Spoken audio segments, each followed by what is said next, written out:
Assalamu alaikum. Let's talk about this gap. The gap between the youth and our adults, and how the youth are treated as second-rate citizens in our community. It's a two-part problem. They're treated as second-rate in the requirements that we set up for them, meaning what we expect them to be able to do, and also they're treated as second-rate in respect to what we're able to give them and provide them from a community standpoint. The problem, I believe, stems from a lack of resources on our part, and also a lack of perception of how we're supposed to treat them in the first place. In other words, we don't have enough to give them, and also we weren't raised in a way that provides generational value that goes from one age to the next. If you take a look at other communities, they're taking their sons hunting out in the winter, spending weekends in the forest, or they're learning finances at the level of CEOs and corporate entities so that they can take over Wall Street. Us, on the other hand, a lot of the time we give our 15, 16, 17, 18-year-olds the exact same level of attention that we give to our 5 and 6-year-olds. We think that they're still kids, and they're not. Let's be frank.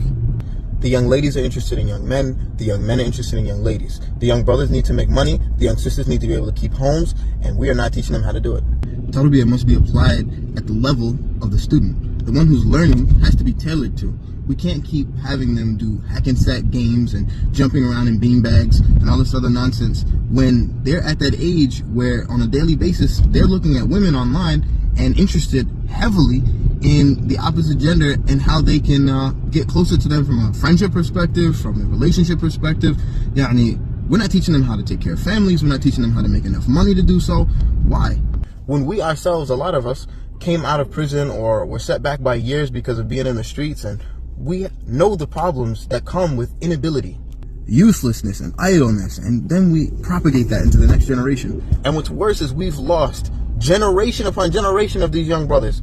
I myself have watched friends, elders, young ones, people I mentor, people that mentored me, disappear and never come back to the fold and never come back to our communities. Where are they going?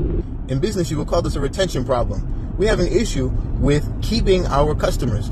I propose that we start having deeper conversations surrounding the youth and start tailoring programs to them exactly in 5 avenues. Knowledge of Islam and the dunya.